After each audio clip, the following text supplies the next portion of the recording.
Почитувани гледачи, добро вечер. Од мене Александар Беџиклиски. Вечерва ќе разговараме на една исклучителна, важна и чувствителна тема од општествен карактер. Тема која е далеко од досегашните теми опфатени со спорт, политика, култура или музика.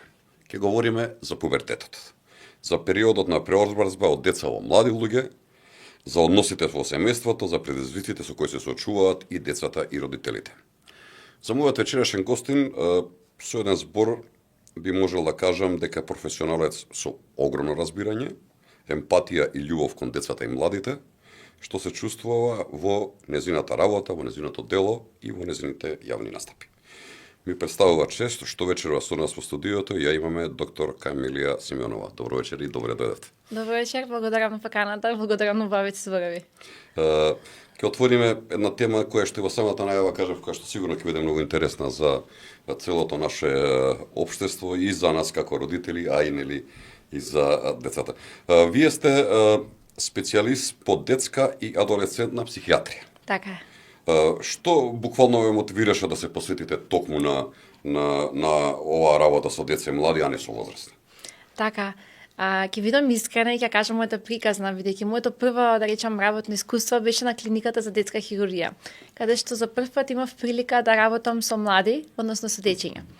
И бидејќи јас сум трето дете во семејството, немаше никогаш некој што е помал од мене, и страшно многу се залюби во тој тип на работа. И првиот момент кога беа доделени специјализации, односно кога имаше конкурс за запишување на специјализација, кога видов дека има токму оваа специјалност, бев стварно воодушевена и беше нешто со кое што стварно со многу љубов се запишав. Ретко денеска да најдете човек кој што ја си работи својата професија со љубов, нели? И тоа обично ги исполнува луѓето да така и уште поубави резултати. Така. Ајде вака на почетокот да разјасниме нешто. Што значи пубертетот од психолошки аспект покрај нели видливите физички промени кои што ги знаеме? Така. И ова е извонредно прашање, бидејќи знаете како пубертетот е низа, каскада на промени кои што се случуваат во она што кажавте во телото на младиот, меѓутоа кое што и како го засегнува на ментално функционирање. И што тоа значи? Кога би сакале нели да го доближиме тоа до гледачите, делот од мозокот кој што ни е одговорен за емоции, тој се развива многу побрзо од делот на мозокот каде што се предодредува тој прекортекс, значи каде што имаме моментот на сопирачка, каде што ние можеме да ги контролираме емоциите. Всушност имаме силни емоции, а ниска контрола. И тоа е оно со кое што у суштина е тоа што најмногу ги збудува родителите. Зошто? Заради тоа што они одеднаш имаат едно многу зрело однесување на нивното дете и подоцна имаат едно прилично детињасто однесување на нивното дете и они мислат дека детето на некој начин манипулира со нив. Меѓутоа, оно кој што сакам да го упатам на родителите дека децата тоа не го прават свесно, децата тоа не го прават намерно, тоа токму се должи на ние да речам телесни промени, физиолошки промени со кои што се справува адолесцентот.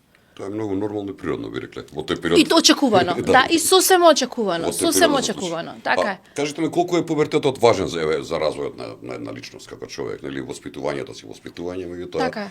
Колку е битен е пубертетот? Да, и знаете како вистина е дека у суштина нели оно можеби како да кажам видлив период на промени е можеби до 5-та година, каде што 80% од мозокот на детето се развива, меѓутоа втората етапа во која што ние одлучуваме дали нашето дете ќе остане дете или ќе стане млад возрасен, е токму пубертетот. И кога зборуваме за сепарација од психијатриски аспект, ние секогаш ја пишуваме првата, каде што ние го пуштаме нашето дете да не биде веќе во симбиоза со нас, да биде нели детенце кој што лази, кој што извршува други активности, а не е постојано со нас. И вториот период на права сепарација, каде што го пуштаме детето да биде со врсниците, да припаѓа на групата во која што всушност има место. Так. И тоа е таа, да речам, промена која што знаете како родителите не секогаш се спремни дека нивното дете повеќе не е дете. Да, често сакаат и да им остане детето полого време дете, нели за да. Така, бидејќи знаете како никој од нас не е спремен да го пушти нашето дете. Апсолутно се согласувам со вас. Кажете ми, дали е тоа травматично за родителите, како го доживуваат тоа? Травматично. Можеби не има права смисла, нели по МКБ, што би се рекла по диагностички критериуми, меѓутоа да, наликува на едно така прилично, да речам, однесување на родителите кои што не им се допаѓа, заради тоа што знаете како до вчера они имале контролата, они одлучувале што ќе се случи. И одеднашка детето на кој што му менјале пелени, сега им кажува не, нема да биде така. Ќе им ја затвори вратата, ќе каже дека ова не му се допаѓа. И тоа не се, знаете како и во тој момент родителите мацата тоа го доживуваат лично.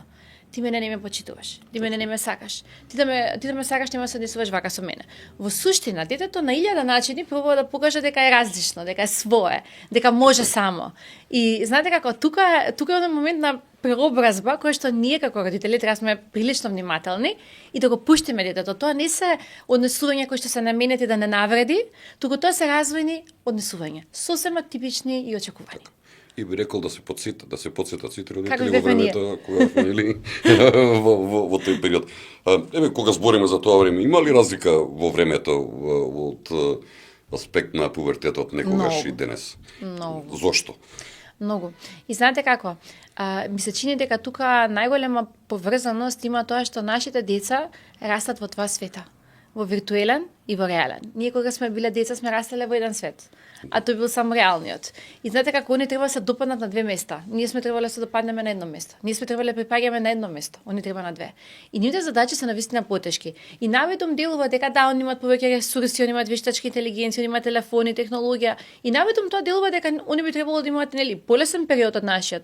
Меѓутоа, знаете како, дали навистина зрелоста на нашите деца е толкова колку што се они изложени на информации, на се и се што. И на некој начин ми се чини дека колку што нели имаат предности тие како адолесценти, толку имаат и работи кои што најде како ние возрастните баш и не ги забележуваме, а и те како се тешки за нив. Дали тука се наметнува проблемот, да речеме, со социјалниот живот нели на новите деца, кога говориме за два паралелни света, нели, Така е. виртуелен така. и еден нормален, да. Ама нели тоа е нели период на турбуленции, на Така. предизвици, некогаш разбирањето може да се изедначи со негрижа, Да. некогаш може да се најде баланс, но секако оваа социјалност кај децата се Да. појавува нели токму со тие два паралелни свети. И апсолутно се согласувам со вас дека практично немаат детство како што имавме Апсолутно. ние детство. Јас еве од личен пример ќе кажам, значи на најмалото моје дете кој ќе му речам што знам, плочка, што е ластик, што е не знам. сервисно игри што сме играле во мало, појма нема. Нели да ни каже. Да, и тоа се тие генерацијски разлики. Да, ајде кажете ми колку е честа е присутноста на аксиозност или депресија кај овие млади луѓе? Обично нели кај нас велат постарите луѓе ги фаќа депресија, нели она средна доб и сите тие останати работи. Колку е честа оваа присутност на страво и на аксиозност и депресија кај младите луѓе во периодот кога се Да, ова е адолесценти? нешто кое што е исклучително важно, бидејќи знаете како, различни извори ни даваат различни податоци за честотата, односно фреквенцијата на заболувања, ментални заболувања кај децата. Меѓутоа, оно кое што е сигурно така е дека најмалку едно од 5 деца страда од психијатриска болест.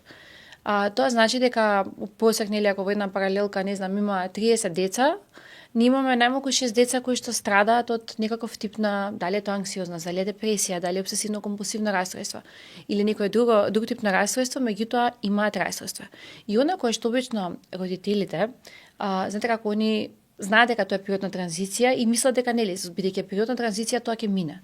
Меѓутоа, расстройствата во детскиот период, доколку не се третираат, верувајте дека остават страшни последици во адултниот период. Дури има една статистика која што вели дека 75% од расстройствата во адултниот период имаат токму тие луѓе во детството. Така што работите кои што ги интервенираме во раната детска возраст апсолутно не оставаат последици. Доколку ги оставиме така тие симптоми, децата се под сериозен ризик. Така и треба да научиме дека ако си има било каков проблем, многу е подобро да се обрати до стручна помош. Точно. Јас велам понекогаш ако нели луѓето почесто си ги посетуваат своите психијатри на некој начин се мала шега и адвокатите ги помалку се работа. Така е. Така е. Кажете ми, кога говориме на оваа тема, мене многу ме интересира колку е однесувањето, начинот на изразувањето, навиките кои што ги имаат родителите влијаат врз развојот на детето. Ова го говорам дека во последно време со сите овие алтернативни нови медиуми, мрежи, сите таму нивото на комуникација е многу спуштено. Така е. Нема класична контрола на она што може да го прочита, да го чуе, да го уведи детето. И после тоа се изненадуваат родителите од однесувањето на детето. Колку влијае однесувањето на родителите на на децата. Јас нели знам како велат во еден период те сака, кога расте, па после те мрази најмногу, после па најмногу те сака и така натаму. Да, и тоа е вистина оно што кажавте дека нели ваш така тинеџерството така и наликува, ваш има осцилации. Меѓутоа во контекст на тоа нели што велите вие колку имаат они контролирани информации. Тоа е нешто кое што често ми се случува во клиничката пракса, каде што детето било изложено на некаков тип на содржина, кој што апсолутно не е адекватно за неговата возраст, и после тоа се јавуваат низа на феномени како регресивно однесување, како феномени на страв, на паника, на ноќни кошмари, каде што детето страда, ја надживува ситуацијата која што е видело на да речем на тој медиум. Така што оно кое што топло ги охрабрувам родителите, ако ние сме да речем цел ден на телефон, оно што велите вие, примерот е дека телефонот смее да се користи цел ден. Доколку ние помалку го користиме како ресурс, ние упатуваме на порука дека телефонот не е нешто што е толку значено и толку важно за нашето функционирање. И секако дека ние сме рол модел. И да, тоа се менува во детството, да, од еднашка нели децата прво немаат како идеал. После тоа нели го се прашуваат чека дали тој идеал е на вистина таков каков што е. Па имаат момент каде што они отфрлаат тоа што не им се допаѓа, па прилепуваат тоа што им се допаѓа од нас. Меѓутоа, они не следат. Целиот на живот не следат. И знаете како нема дете кое што не си ги сака најмногу на свет своите родители. Не постои. Но ние како родители некогаш можеме, сакајќи или не сакајќи, да им наметнеме можеби погрешни вредности со своето однесување, За жал. кое што може да биде несвесно и лош пример. Да. За понатаму во животот, затоа често пати знаат нели и родителите да се изненадат од однесувањето на своето дете. Тето онаа бројка што ја кажавте, 1 од 5 е загрижувачка бројка во секој случај, и јас мислам дека нашето општество треба посериозно да се позабави со овој проблем.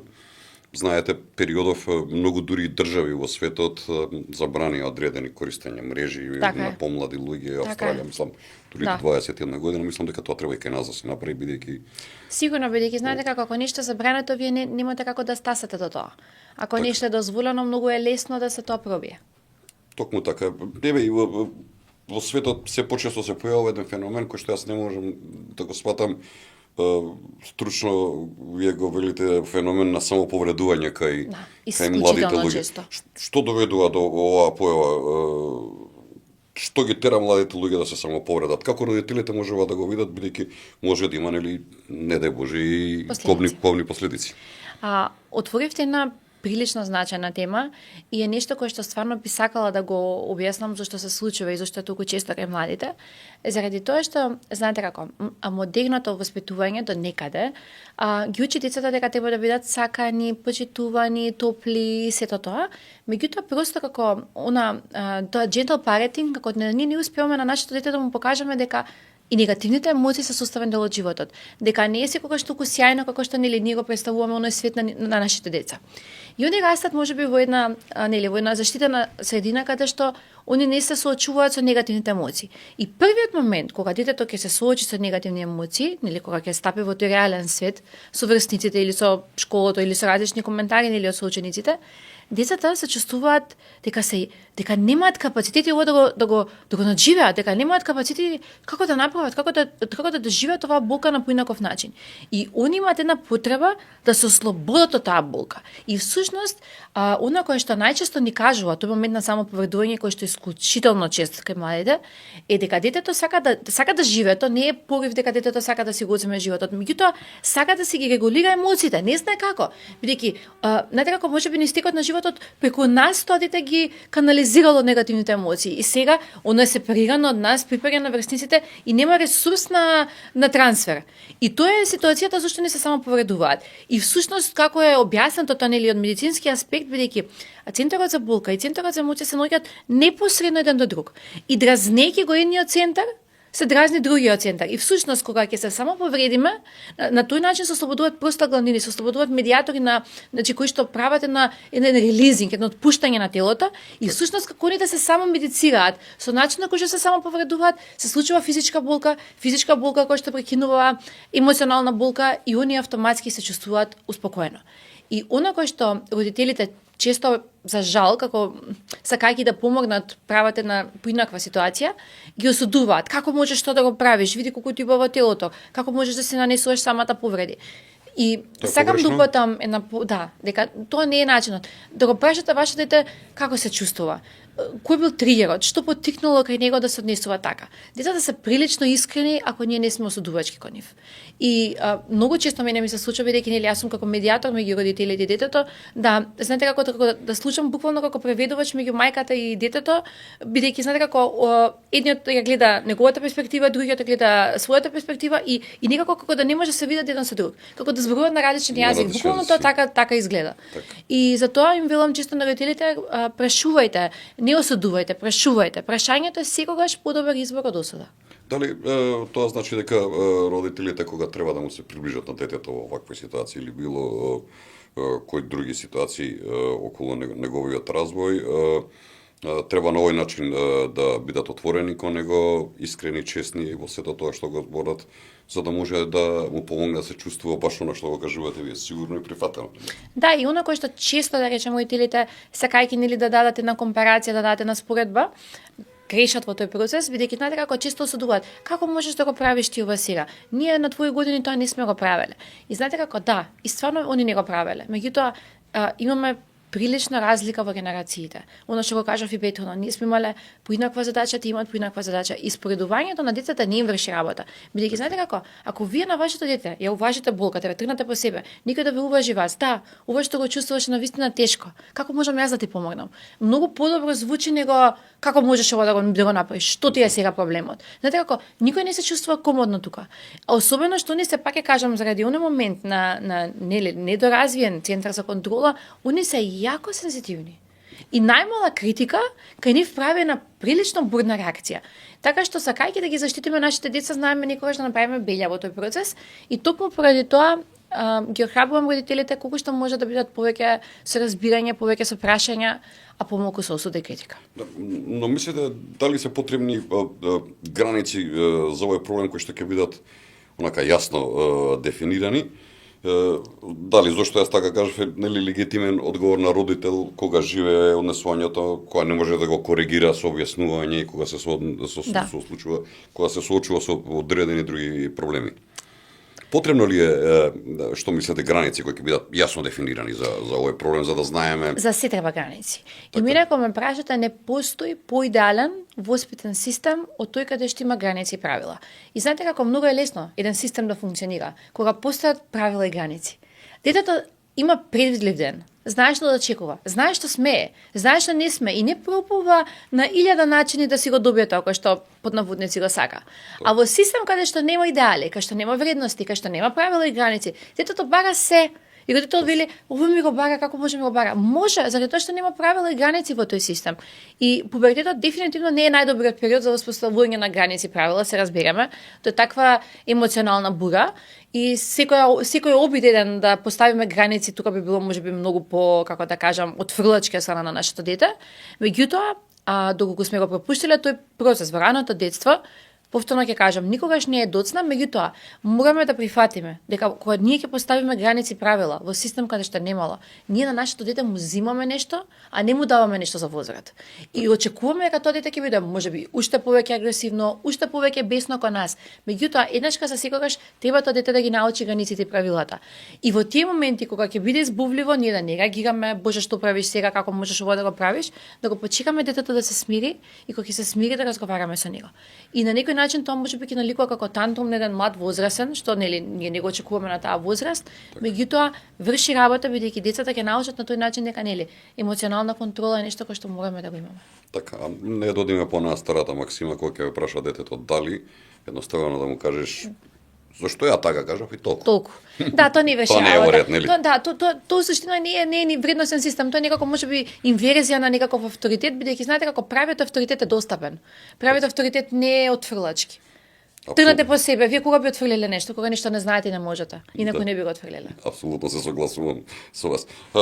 Кажете ми, во последно време нешто што за жал нели прифаќаме многу работи од така наречената западна култура, ама и добри и лоши. Во последно време во Македонија е чест булингот во училиштата. Како може системски и семејно да се справиме со овој проблем? Не дека го немало и во наше време.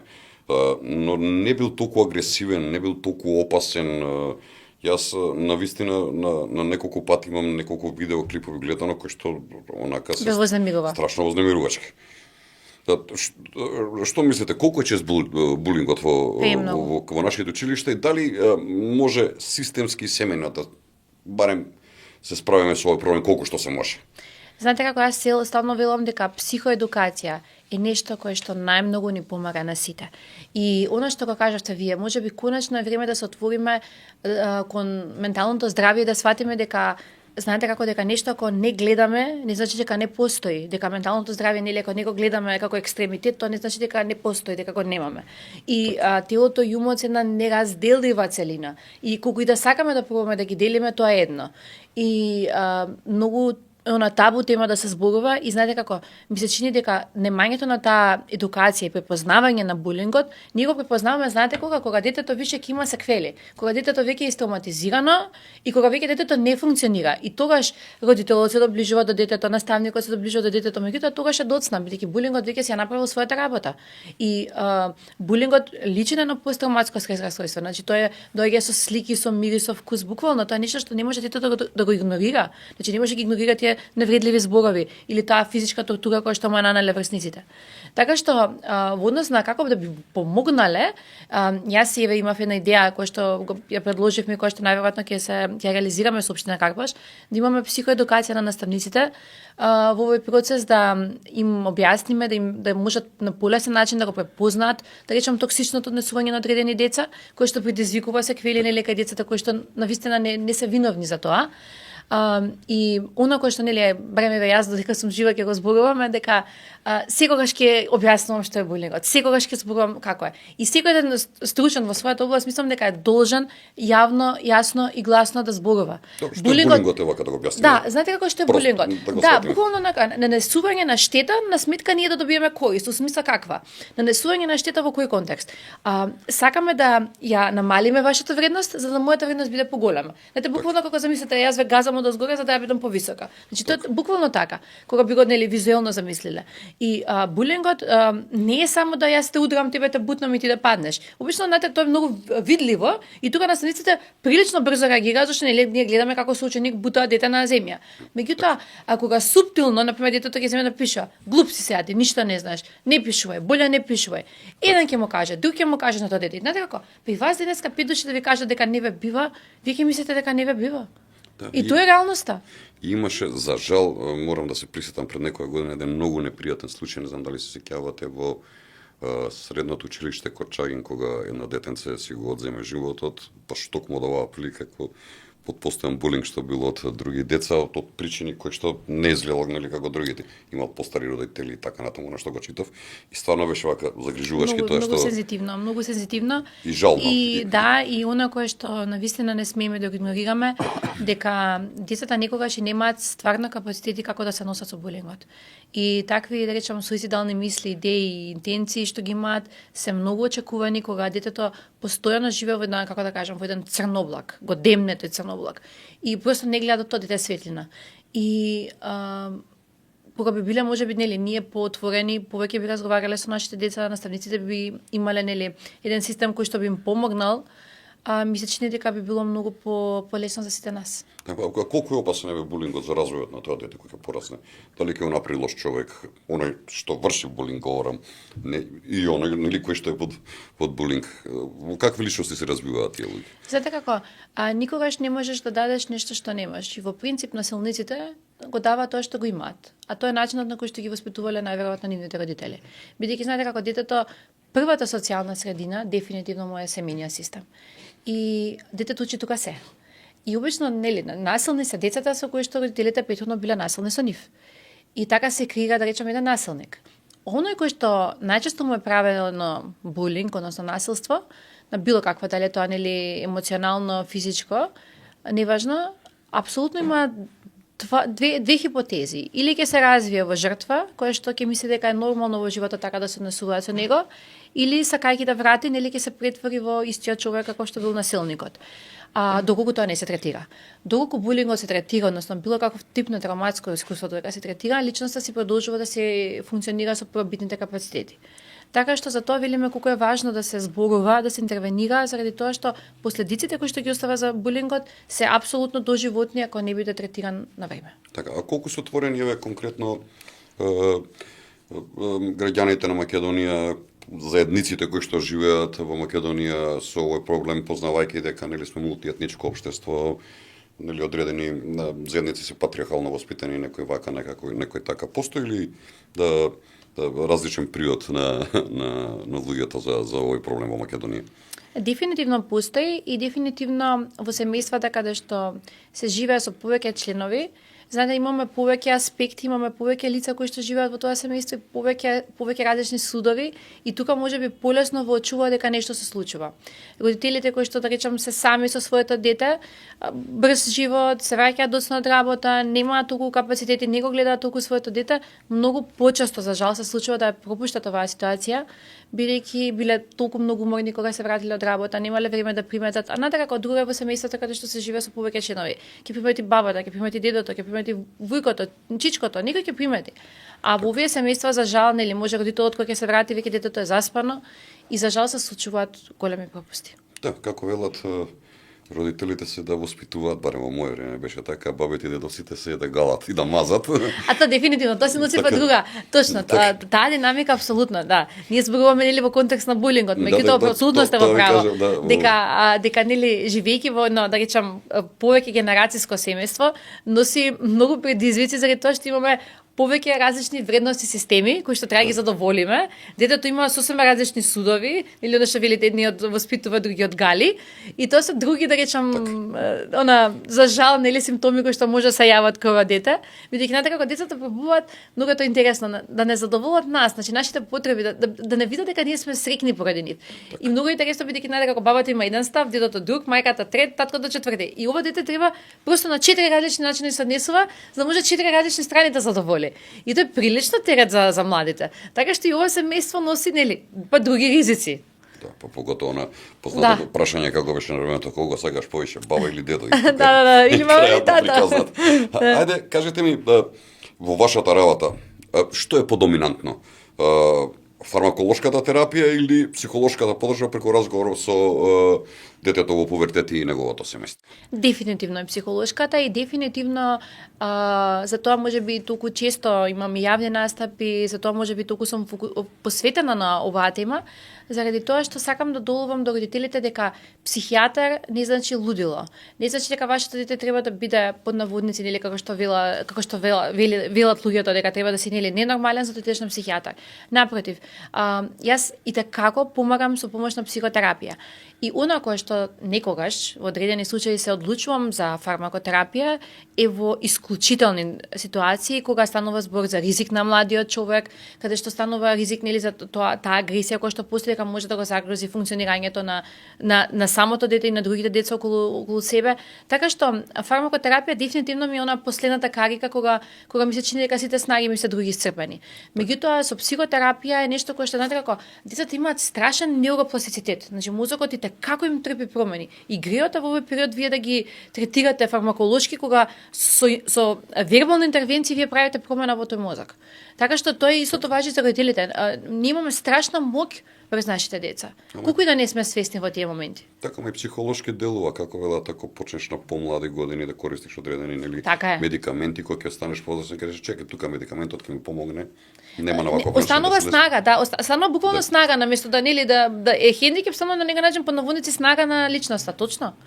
Кажете ми еве дали нашавте само една тема, дали во македонското општество се уште постои стереотип дека е странната да се оди на психијатар и каков е вашиот став кон тоа? Има луѓе кои што се стварно многу отворени за разговор со психијатари, дури некогаш знаете како кога ќе дојдат кај вас и кога ќе ви кажат која е потешкотијата, вие очекувате да слушнете уште и уште и уште, а нема. Тоа е тоа. И покажуваат исклучителна свесност. Меѓутоа за жал има и семејства и родители кои што се прилично несвесни за своите деца и доаѓаат во онаа ситуација кога симптомот траел со години и кога детето веќе е буквално дисфункционално и кога очекува дека нели одредена една интервенција од страна на медицинско лице дека ќе направи некаква посериозна промена. И знаете како многу е подобро да бидете првите родители од некои што можеби ќе додати за нешто што е многу наивно, отколку да бидете родители кои што ќе чекате 3 или 5 години и тогаш ќе се јавите на лекар за симптомот на вашето дете. Така, мислите ли дека постои бака правилен начин за воспитување на едно дете? Јас знам дека се Тоа е грешиме. правилен начин. Да. Негде Јас знам дека на се свој начин грешиме. И знаете како постои една културолошка многу интересна ситуација која што вели вака. А добар родител е родител кој што не греши. Тоа е абсурд, тоа е илузија, тоа е фантазија, тоа не постои. Значи сите грешиме.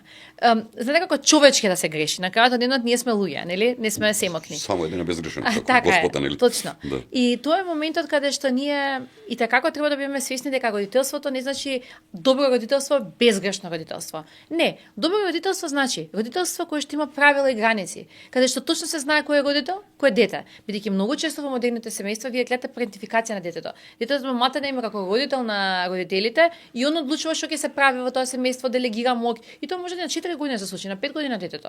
Значи не станува збор за адолесцент, него многу и порано да го видите тоа во семејствата. И тоа е стално нешто кое што јас апелирам до родителите, погледнете дали вашето дете има интелектуални капацитети за снагата која што му давате, бидејќи знаете како вие му давате толку многу мок на некој кој што се уште нема постигната мозачна контрола. Значи го оптеретувате, тоа не е, а знаете како тоа го прават родителите со една цел да не ги отфрли детето, да ги сака, а усуштно детето секако ќе ги сакаат родителите. Тоа е нешто кое што топло им го кажам на родителите секогаш. И ми се чини дека доброто родителство е оно родителство каде што детето има предвидлив ден. Знае што го чека утре. И знаете колку е лесно, ве замислете, вие знаете што ве чека утре. И тука нема стрес, тука нема паника, тука во семејства кои што се хаотични, каде што не постои правила и граници, не се знае, нели, што се случува денес, што се случува утре, децата имаат прилично развиваат еден реактивен нервен систем. Таа амигдала реагира многу поинаку од амигдалата на децата кои што имаат сталожен и смирен живот. И вие ќе видите дека тие деца подоцна се многу раздразливи. И например ќе му кажат до дете, па ништо не ти кажав ти колку бурно реагираш. Ама тоа дете има разразлива амигдала, има разразлив нервен систем. Так. Тоа дете живее во хаос. И кога живеете во хаос, вие просто во секој момент очекувате дека тој хаос ќе ви се случи повторно. Го барате хаосот, бидејќи тоа е одлика на вашиот живот. А живот кој што има ред, вие го барате редот.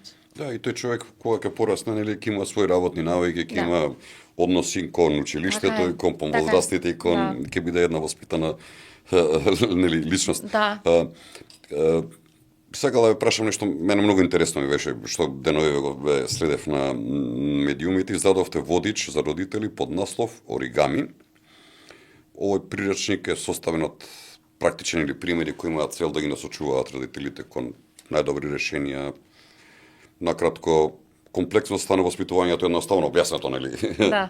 И нуди клуч кој што решава промени и предизвици кај еден тинеџер. Кој беше ве мотивот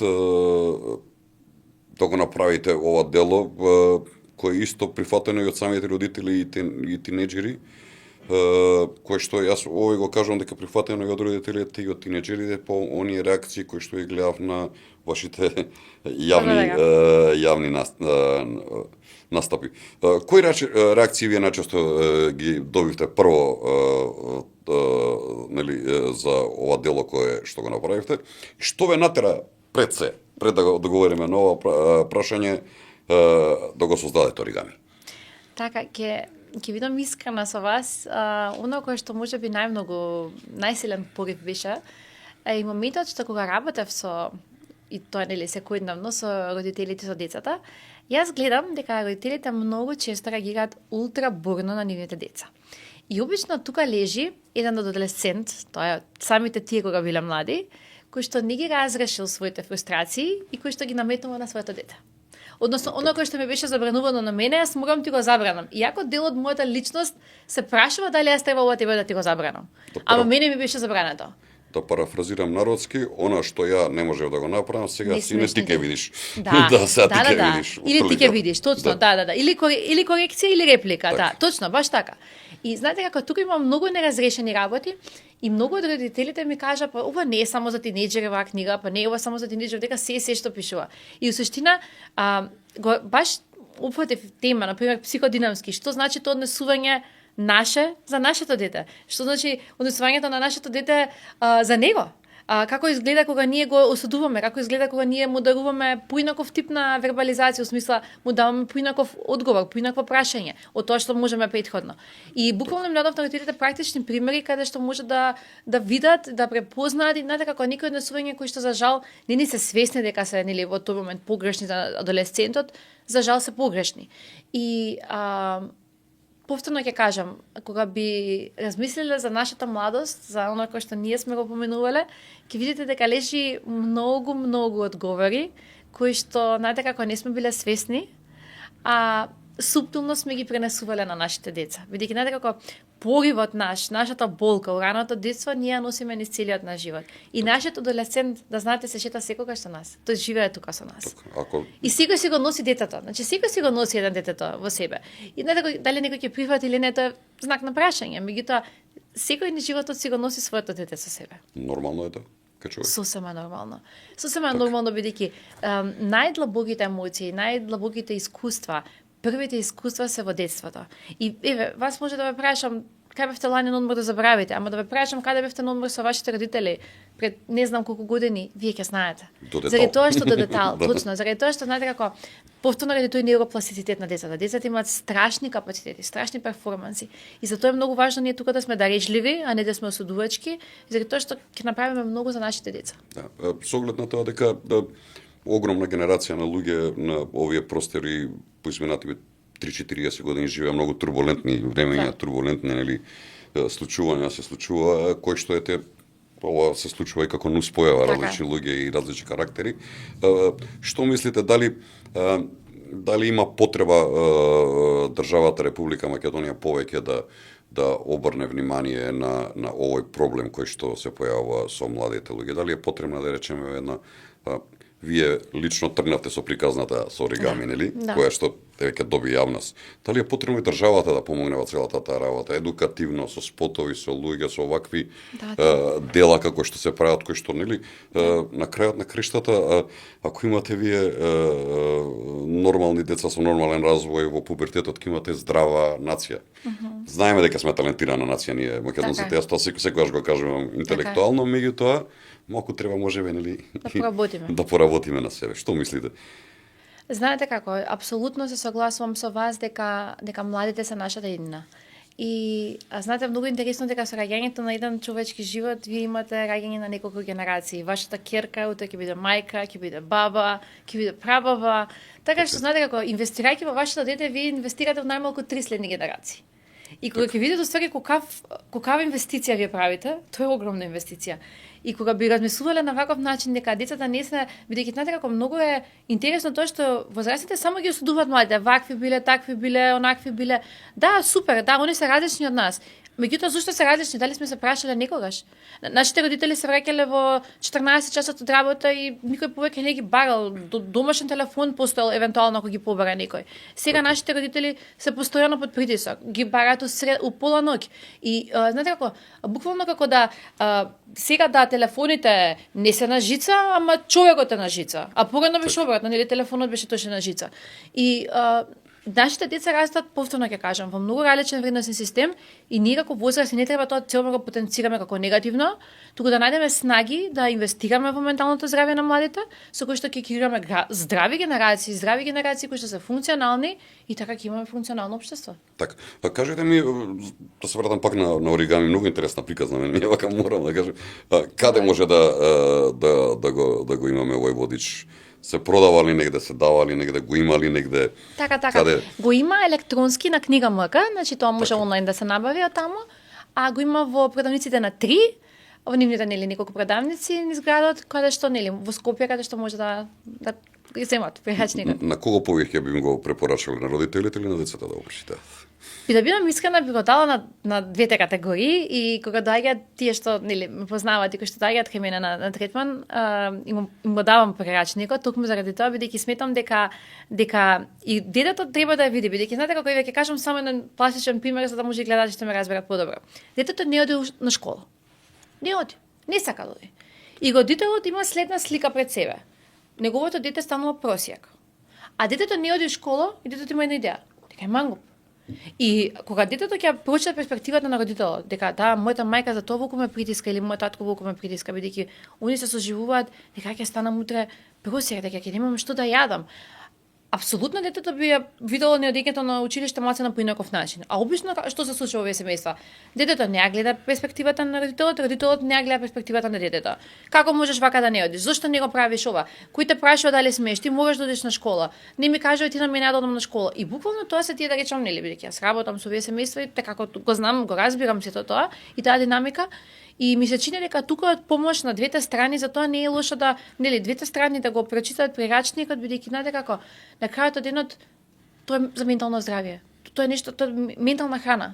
Точно, јас и би го препорачал искрено да ви кажам и на многу родители во Република Македонија, чии што деца практикуваат одреден спорт, каде што децата ги гледаат како инвестиција, не ги гледаат како деца кои што се радуваат во тој спорт. Јас често пати тоа го гледам, се поставуваат родители како тој мора да биде фудбалер или мора да биде ова. Затоа треба да го прочитаат, би рекол. Да, по секоја цена бидејќи да сопстените амбиции одат во развојот на детето, а тоа е нешто кое што иде како, нели? Или состојните неуспеси во животот кој што претходно ги имал некој, па нели пробува на таков начин. Кажете ми, тешко ли се работи со луѓе? Тешка ли е вашата професија? Велат дека секогаш кога се работи со луѓе е тешко да се работи. Овде работите со психиката на луѓето, уште потешка работа. Но дека како би се родила пак, најверојатно пак би изграла истото. Така што немам право да се жалам на тешко или лесно, бидејќи навистина ја сакам професијата. Специфична е, бара сериозна емпатија, бара сериозна, да речам, посветеност, жртва, заради тоа што, знаете како секоја приказна е различна, секоја доживување на луѓето е различно, не постои еден унифициран вредносен систем по кој што нели ние како терапевти се водиме. Напротив, секој семејство има друга динамика. Знаете како тоа што би било патологија можеби за вашето семејство, за ова семејство другото не би било ништо страшно. И знаете како тоа се прилагодите на сечи вредносен систем и да, тоа бара енергија, бара посветеност. Меѓутоа, посебно ќе кажам, пак да се родам, пак би го избрала истото. Така, подршка од најблиските имате ли за целата работа што работите? Да. Па можеби тоа е најбитното, човек кога има подршка од најблиските кога си работи работата која што си ја сака. Јас морам да ви кажам дека прекрасно се чувствува вечерва, научив многу работи кои што многу ме интересираат, иако сум родител многу одамна. Благодарам. Камилија, беше навистина задоволство да бидете гостин вечера во Проверите. И мене ми беше навистина. Мене ми останува да ви заблагодарам во моје име, во името на целата редакција за оваа прекрасна емисија која што ја направивме вечерва. А вас, почитувани гледачи, топло ви препорачувам да ја следите ова издание на емисијата Проверите, се сите оние рилови кои што ќе ги пуштаме по емисијата, имате што многу да научите и како родители и како деца. Ви благодарам за вниманието. Останете поврзани со нас на Facebook, Instagram, YouTube и на нашата веб страница proVeritas.mk.